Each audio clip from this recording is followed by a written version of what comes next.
주일 예배 시간입니다. 여기까지 나오신 모든 분들 위해 하나님의 크신 은혜가 있기를 진심으로 기원합니다. 오늘 우리가 함께 읽은 시편 71편 71편 전체가 설교 내용이 될 것입니다. 우리가 후반부만 함께 읽었습니다. 70편을 보면 다윗의 시 그렇게 되어 있습니다. 72편을 보면 솔로몬의 시다. 71편은 누구 건가? 명시되어 있지 않지만은 시편을 연구하는 또 학자들은 71편 역시 그 내용으로 보나 문체로 보나 다윗의 시로 여기는 것입니다. 특히 그의 생애 중에서 말년에 이런저런 일들, 특히 아들들로 말미암아 때로는 왕궁을 떠나는 그런 참 어려운 일들, 그런 일련의 일들이 그 배경을 이루는 것으로 여기는 것입니다. 우리가 13절을 읽었는데 내 영혼을 대적하는 자들이, 이런 표현이 있습니다. 당대 지구상에서 가장 신앙생활 잘했을 그 사람 다윗, 그에게도 그의 영혼을 대적하는 자들이 있었구나 하는 것을 확인하게 되는 것입니다. 13절 다시 중반절, 나를 모해하려 하는 자들에게는, 다윗을 대적하고 다윗을 모함해서 해를 끼치려는 그런 자들이 그때 다윗에게도 있었다 하는 것을 확인하게 되는 것입니다. 다시 앞쪽으로 가셔서 1절부터 보시면 그가 처한 형편이 어떤 형편이었는지, 여호와여 내가 주께 피하오니 내가 영원히 수치를 당하게 하지 마소서. 그냥 버려두면 수치를 당할 수밖에 없는, 그것도 하루 이틀이 아니라 영원히, 그렇지? 내가 주님께 피합니다. 주님께 피합니다. 2절도 보시면 주의 의로 나를 건지시고 나를 풀어주시고 주의 귀를 내게 기울이사 나를 구원하소서. 그 간절한 구원의 요청이죠. 3절도 보시면 내가 항상 피하여 숨을 바위가 되소서. 이런 표현은 또 4절 희한한 손들이 나옵니다. 나의 하나님이여 나를 악인의 손, 곧 불의한 자, 흉악한 자의 장중, 손바닥이죠. 장중에서 피하게 하소서.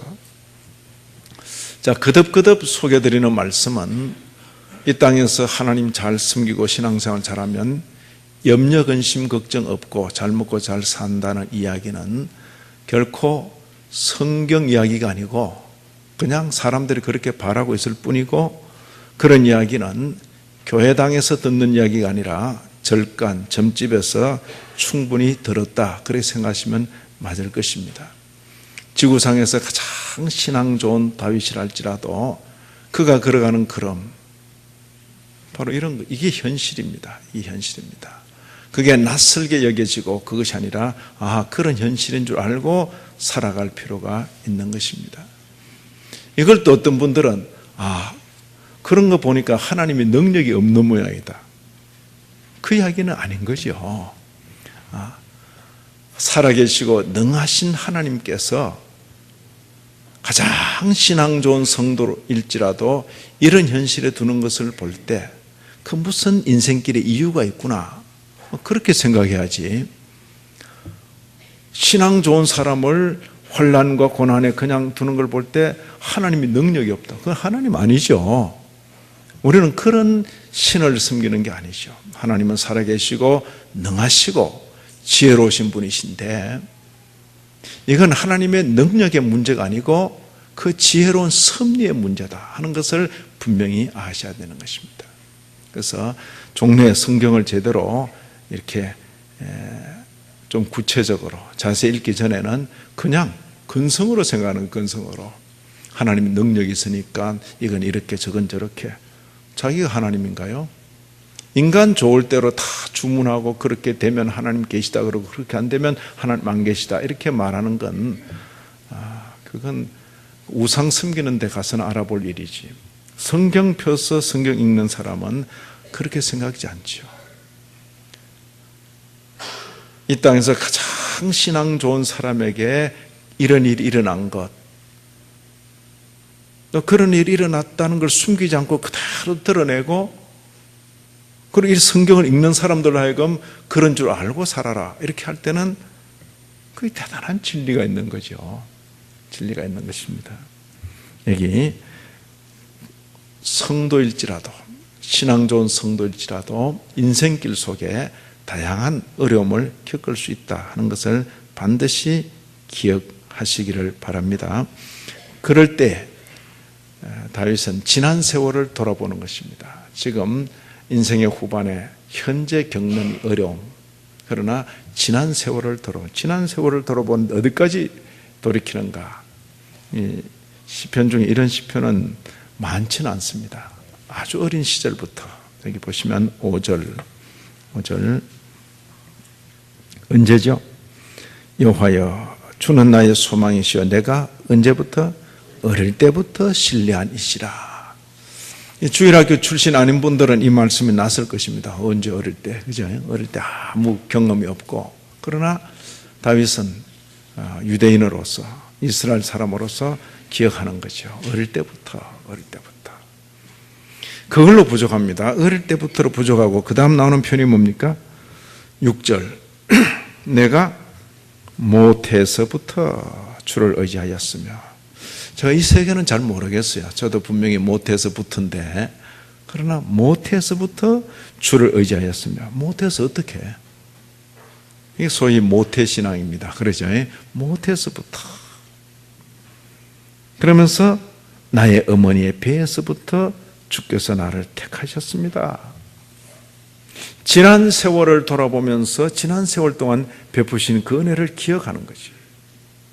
현재 당면한 어려움, 이대로 두시면 저는 영원토록 부끄러움 속에 지낼 것입니다. 하나님 구원해 주옵소서. 그렇게 기도하면서도 지난 세월을 돌아보는 거죠. 돌아보면서 나를 어릴 적부터, 모태에서부터, 어머니의 뱃속에서부터 주님께서 저를 지켜주셨습니다. 그렇게 회고하는 것입니다. 회고. 자, 지금 이 현실, 시편 71편의 이 현실, 그 어떤 현실인지 구체적으로 몰라요. 그러나 짐작하기는 다른 성경이 있기 때문에, 사무엘서가 있기 때문에.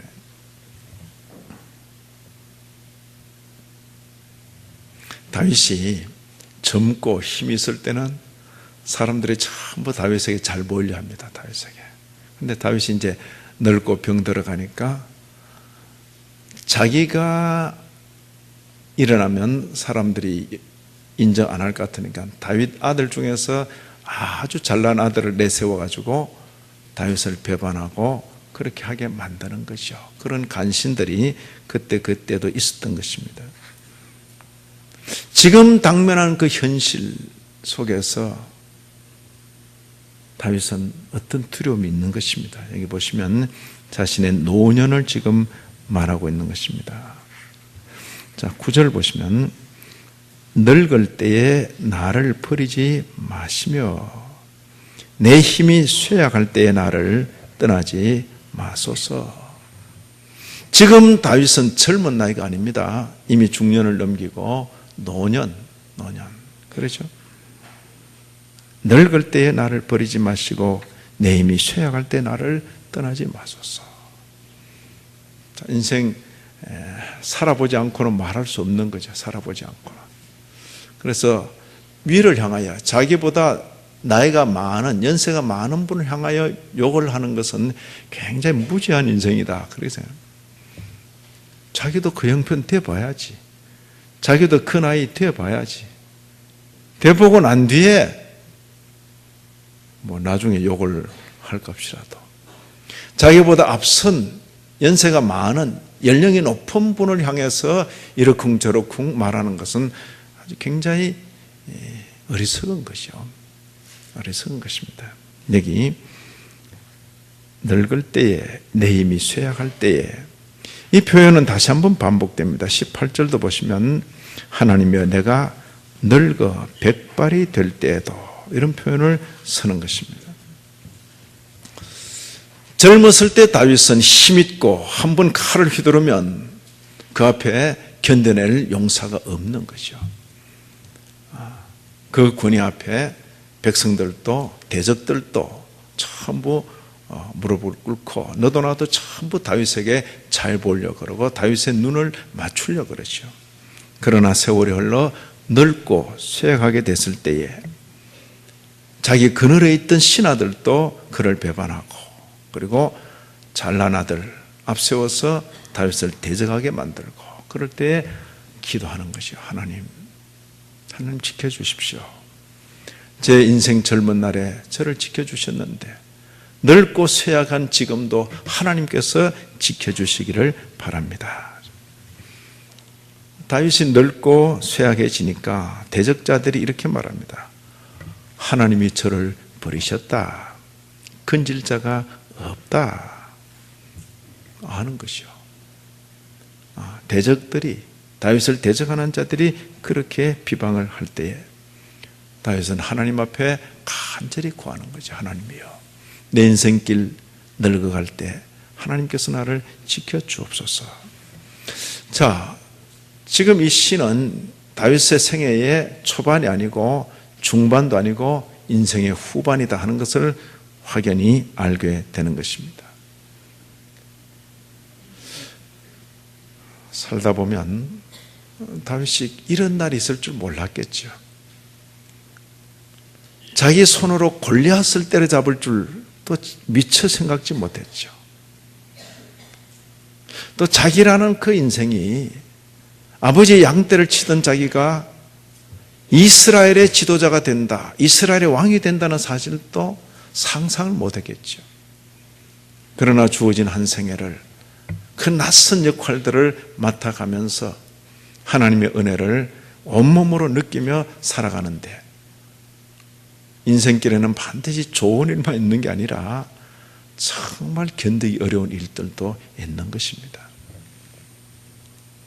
사랑하는 아들들이 서로 간에 치고받고 싸우는 중에 형제가 형제를 죽이는 그 일을 두 눈으로 봐야 되는 것이죠. 그 죽인 놈을 용서해 놓으니까 큰 놈이 들어서 또 아버지를 배반하고 잘난 인물로 백성들의 마음을 도적하더니 어느 날 반란을 일으켜서 전장에서 뼈가 굵은 다윗이지만은 아들과 정면 충돌해서 그러면 둘 중에 하나는 죽어야 되잖아. 그리고 서로 군사들이 부딪히면 자기 부하들이라고, 자기 백성들이라고. 다윗이 왕궁을 피우고 그리고는 떠나가는 거죠. 그런 일이 있는 거죠. 주변에 다윗을 대적할 만한 그런 대적이 없었던 시대도 있었지만은 늙고 병드니 자식이 일어나서 한때 함께 전장을 다녔던 충신들이 일어나서 다윗을 배반하고 모함하고 뭐 그러는 것이요. 이게 인생길이다.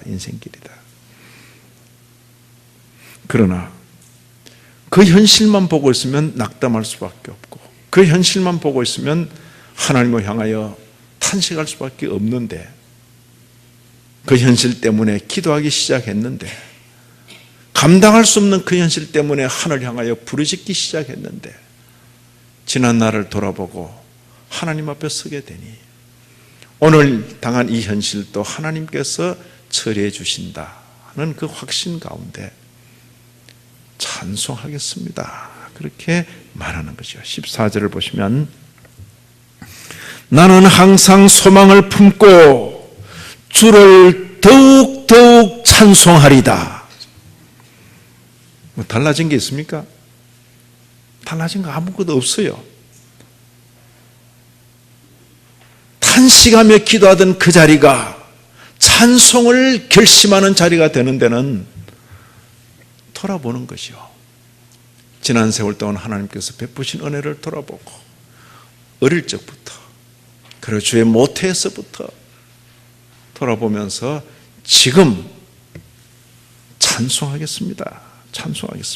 14절 대단히 중요합니다. 그죠? 13절과 14절은 점핑하는 거죠. 내 영혼을 대적하는 자들이 나를 모해하려는 자들에게는 이렇게 부르짖으면서 14절 바로 나는 항상 소망을 품고 주를 더욱더욱 찬송하리다. 아멘. 이 은혜가 저와 여러분들에게 있기를 진심으로 기원합니다. 이 찬송의 주요한 내용이 뭐냐? 찬송 그 자체도 있지만은 찬송의 주요한 내용이 15절부터 반복되어 나오는 한 단어가 있습니다. 보시면 15절 내 입으로 종일 전하리이다. 주의 공의와 구원을 내 입으로 종일 전하리이다. 16절 내가 주 여호와의 능하신 행적을 가지고 오겠사오며 주의 공의만 전하겠나이다. 17절 주의 기이한 일들을 전하였나이다. 지금까지. 그죠? 18절 전하고 전하기까지. 자, 무슨 단어가 반복되죠? 전한다, 전한다. 그죠? 전한다. 지금 다윗은 가장 인생길에 가장 어려운 시기에 있습니다. 늙고 병들고 아들로부터 배반당하여 쫓겨가고 그런 현실에 있으면서도 뭐 하겠다? 주를 찬송하겠습니다. 찬송의 주의 내용이 주를 전하겠습니다. 전하겠습니다. 이로써 알 수 있는 것은 땅에 사는 성도에게 있어서 주요한 사명이 뭐냐? 주를 전하는 것이다. 전하는 것이다. 그죠? 주를 전하는 것입니다. 제가 이렇게 썼습니다.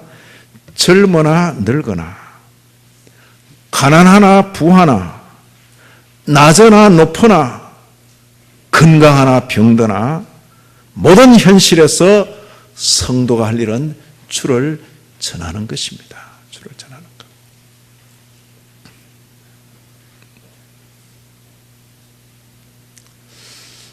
좀 감격스러울 때가 그런 때죠. 어려움을 당해서 병원에 계시다 소식을 듣고 병원으로 달려갔는데 도리어 병석에 누워 계시는 분이 나를 위로해요. 목사님, 건강해서 돌아다닐 때는 다 잊고 지냈는데 이렇게 발목에 붙잡혀서 여기 누워 있으니까 주님 생각 참 많이 나네요. 성도죠, 성도. 사업상에 어려움 당했다. 소식을 듣고 찾아가 만났는데 주님 일 잘 됐어. 목사님 일 잘 됐어. 그렇게 분주하게 다닐 때는 내 잘나서 그렇게 다닌 줄 알았는데 지금 다 내 손을 떠나고 이렇게 된 이 자리에서 주님만 보이네요. 주님만. 그거죠.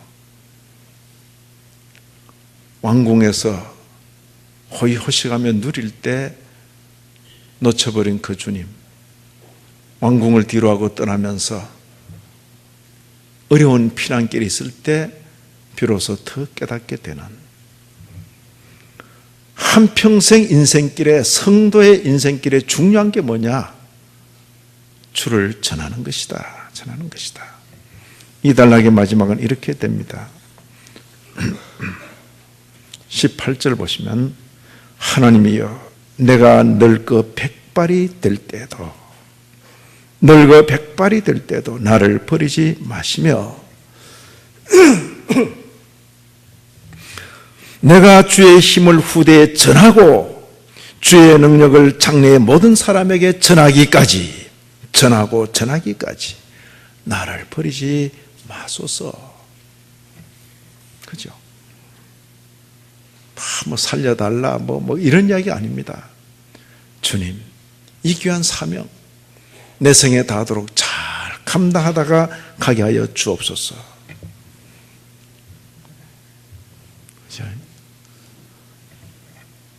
형편이 좋을 때 그건 누리고 즐기느라고 주를 전하는 건 놓쳐버려도 안 되고 형편이 어려워서 그 어려운 거 그거 만회시키려고 온통 신경 쓰느라 주님 전하는 건 놓쳐버려도 안 되고 형편이 좋을 때는 좋은 대로 형편이 안 좋은 데는 안 좋은 대로 건강하면 건강한 대로 병대로 병석에 있으면 병석에 있는 대로 젊고 힘 있을 때는 젊고 힘 있는 대로 넓고 병들었을 때는 넓고 병든 대로 마지막 숨을 몰아쉬면서 자식들에게 한마디 남기고 가는 것도 예수 잘 믿고 오라. 이 재산 이렇게 처리하고 저 재산 저렇게 처리하고 그 땅은 어떻게 하고 하다가 꼴깍 가는 게 아니고, 그건 평소에 다 서놓으세요. 서놓으시고 마지막 숨 넘어가면서 자식들에게 가장 중요한 말 한마디, 주님 잘 믿고 오너라. 그죠? 인생길의 중요한 고비고비에 성도로 할 일은 뭐냐? 주를 전하는 것이로구나. 오늘 본문을 통해서 그렇게 확인하게 되는 것입니다. 짧은 단락에 5번이나 반복해서 우리에게 말하고 있는 것입니다. 이 단락의 마지막을 보면 22절 이하 24절 뭐라고 나옵니까? 22절, 나의 하나님이여, 내가 또 비파로 주를 찬양하며 주의 성실을 찬양하리이다. 위에 14절을 받아서 이렇게 표현하고 있는 것입니다. 위에 14절에서 나는 항상 소망을 품고 주를 더욱더욱 찬송하겠습니다. 그 찬송하는 구체적인 방도가 뭡니까? 악기를 동원해, 악기. 여기 비파가 나왔어요. 그 다음에 수금이 나옵니다. 내가 수금으로 주를 찬양하리다. 그래서 비파와 수금만 되는구나 이렇게 생각하면 안 돼요. 바이올린도 됩니다. 첼로도 되고, 그죠? 다양한 악기들을 동원해서 주를 찬양하는 것이로구나. 그건 기술의 문제죠. 악기의 문제죠. 우리가 이런 찬양을 할 때 악기가 옆에 있으면 참 좋아요. 도와준다고. 있는 것과 없는 것. 그런데 악기가 너무 요란스러워서 찬양을 눌러버리면 안 되는 거죠. 안 되는 거죠. 그게 이제 악기의 한계, 그리고 약간의 절제, 그게 필요한 거죠. 악기만 합니까? 온 몸과 영혼으로, 여기 뭐랬습니까? 내가 주를 찬양할 때 23절, 나의 입술이, 그렇죠? 주께서 성령하신 내 영혼이, 24절에는 나의 혀도. 자, 입술, 영혼, 혀라고 말할 때 온 몸을 지금 표현하는 거죠. 온 몸. 여기 22, 23요 단락에도 이 짧은 단락에 찬양이라는 표현이 무려 4번이나 반복되어 나타난 것입니다. 다윗, 그는 본래 노래하던 사람. 그죠? 베들레헴 들녘에서 아버지의 양을 칠 때도 소년 시절 노래하던 사람. 아주 소박한 악기를 품에 안고 노래하던 사람. 그가 장수가 돼서 전장을 누빌 때도 노래하는 사람. 그 전장터에서 주는 나의 피난처, 주는 나의 산성, 주는 나의 요새, 그렇게 고백하는 것이죠. 영원한 나의 목자, 내가 부족함이 없습니다.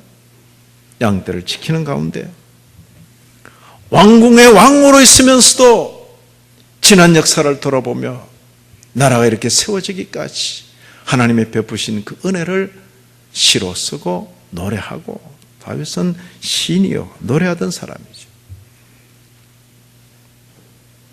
왕궁을 떠나 푸득에서 피난길 가면서 쫓겨가는 그 피난 생활 속에서도 시를, 그렇죠? 좋은 일만 기록된 게 아니에요. 하나님이여, 어찌하여 저게 이런 일이 일어납니까? 내 인생길에 어찌하여 이런 일도 겪어야 됩니까? 그러면서도 선취적 신앙이라, 아무 바뀐 것 없지만은 하나님을 생각하니 하나님께서 지난 세월 동안 일을 이렇게 하신 것처럼 이 일도 하나님께서 공의대로 하실 것이다. 그 확신 가운데 찬송하겠습니다. 소망 중에 찬송하겠습니다. 이렇게 표현했습니다. 처음 고난 중에 간구와 호소가 결국 찬송으로 마무리되는 것입니다. 달라진 것 아무것도 없어요.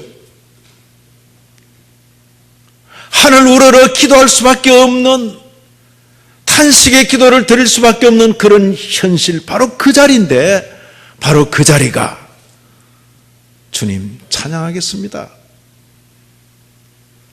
주님 찬양하겠습니다. 온 악기를 동원해서 온 몸과 영혼을 다 들여서 내 생에 다하기까지 주를 찬양하겠습니다. 이게 성도의 삶이죠. 일생 다하도록 주를 전하는 것, 그리고 주를 찬양하는 것. 어떤 분은 그러더라고요. 이 찬양은 천국 가서도 할 것 같다. 천국 가서 전도할 일 없죠. 천국 가서 뭐 전도진 안 하죠. 뭐 전도할 거예요. 천국 가서 전도하는. 천국 가서 설교할 일 없을 것 같아요. 그죠? 뭐 내놓으라는 설교자도 천국까지 가서 뭐 설교할 거겠어요. 찬양은 천국 가서도 계속하지 않을까. 왜냐하면 계시록의 천상 성도들을 나타내는 묘사는 중에 찬양하고 이게 나오니까. 그래서 오늘 말씀의 제목을 전하며 찬양하며, 그렇게 말씀을 드린 것입니다. 전하며 찬양하며. 자, 뛰어넘은 부분이 있습니다. 19절 21절 보시면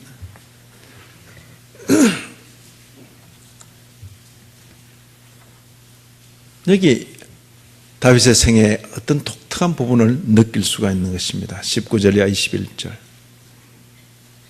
하나님이여 주의 의가 또한 지극히 높으십니다. 하나님이여 주께서 큰 일을 행하셨사오나 누가 주와 같으리까? 20절.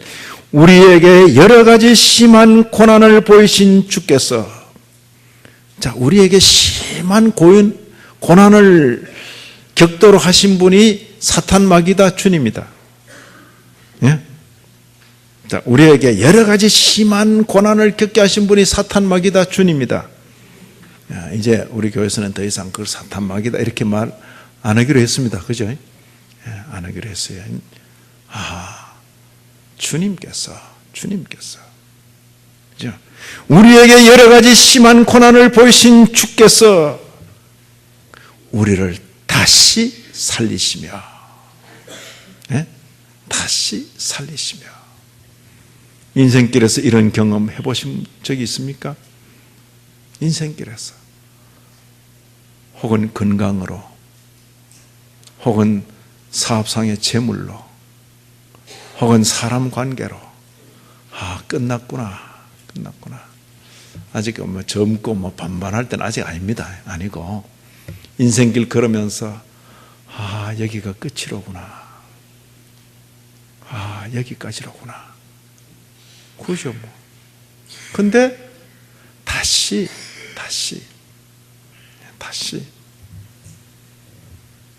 여러 가지 고난을, 심한 고난을 보이신 주께서 우리를 다시 살리시며. 다윗은 그런 경험을 지금 이야기하고 있는 것입니다. 내가 지금 떠나는 이 왕궁으로 다시 돌아올 수 있을까? 그죠?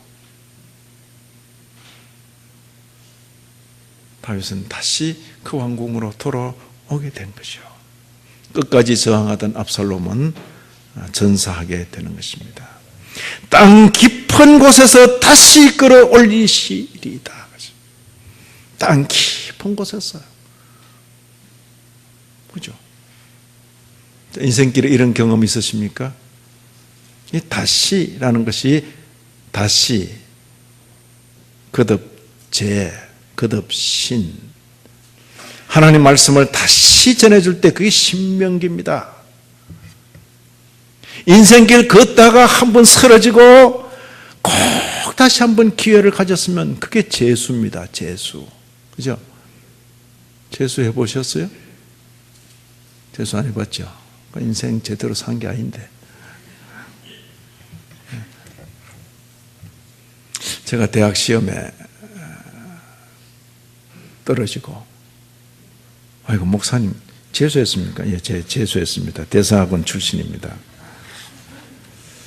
제가 재수할 때에 제일 기뻐하고 좋아하는 사람이 누군지 압니까? 그건 전 나중 알았어요. 그 원수가 자기 집안 식구라고. 제가 재수하게 되고 제일 기뻐하고 좋아하는 사람들이 제 동생들이라.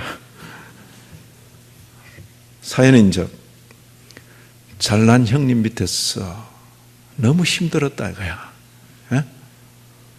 형님은 중학교 입학할 때부터 고등학교 졸업할 때까지 12번 시험 치는데 12번 시험 전부 장학생 막 한 푼도 돈 안 내고 학교 다녔다 그러고 온 동네가 그냥 막 인재 났다 그러고 교회가 그냥. 동생들이 형님 때문에 부담돼서 못 살겠다 그래요. 대학도 그대로 들어갔으면 다시 안 볼 생각했다 이거지. 그런데 탁 떨어져가지고 재수한다고 신분도 없이 그냥 온갖 천대 받으면서 할 때 기분이 좋았다 이거죠. 그래서 그 다음부터는 인간적으로 느껴진다 이거죠. 참 집안 식구가 원수라고. 그죠? 그런 거죠. 실패를 경험하지 않고 성공의 성공으로 승승장구하는 인생. 쓴맛을 매운맛을 좀 봐야죠. 근데 뭐 대학 입시 재수하는 그걸로 그게 대수로 없고. 그러나 인생길 걸으면서 모든 사람들이 승승장구한다고 여길 때 팍 꺾여가지고, 그죠? 여기까지로구나. 끝이로구나. 그럴 수도 있는 거죠. 근데 다시 내가 힘쓰고 애써서 다시 받은 기회가 아니고 나는 포기해버렸는데 다시 기회가 없다고 생각했는데 깊은 사망의 구렁텅이에서 끄집어내가지고 다시 기회를 주신다고. 다시 해봐라. 어쩌면 성도의 삶 자체가 바로 그것입니다. 허물과 죄로 죽었던 인생을 예수 그리스도의 대속의 보혈로 거듭나게 하시고 중생입니다. 재생입니다. 중생입니다. 다시 살아봐라. 아담과 하와처럼 살지 말고 이제 거듭난 자로 다시 살아봐라. 어떻게 살까요? 너를 구한 예수처럼 살아봐라. 자고는 너무나 거리가 먼데요. 그래도 신용이라도 내봐라. 그런 은혜 가운데, 그런 자비 가운데 모여진 사람들이 바로 교회입니다. 교회. 저와 여러분은 다시 기회를 받은 사람들이죠. 다시 기회 받은 사람은 겁날 게 없어요. 그러죠? 겁날 게 없습니다. 은혜 받은 것 확실하고 주께서 내 보장이 되시고 의연하고 담대하게 걸어가는 거죠. 상황이 달라진 것 아무것도 없지만은 하늘 우러러 부러지질 수밖에 없는 그 현실이 바로 그 현장이 주님 찬송하겠습니다. 내 몸 천부를 들어서 내 영혼 천부를 들어서 주님 찬송하겠습니다. 찬양의 자리가 되는 것이지요. 오늘 이 자리에 나온 모든 성도들 바로 그런 삶이 되기를 진심으로 기원합니다. 그런 부모 되시고 그런 자녀 되시고 그런 부모와 자녀로 이루어진 가정 이루어 사시기를 진심으로 기원합니다. 하나님 아버지,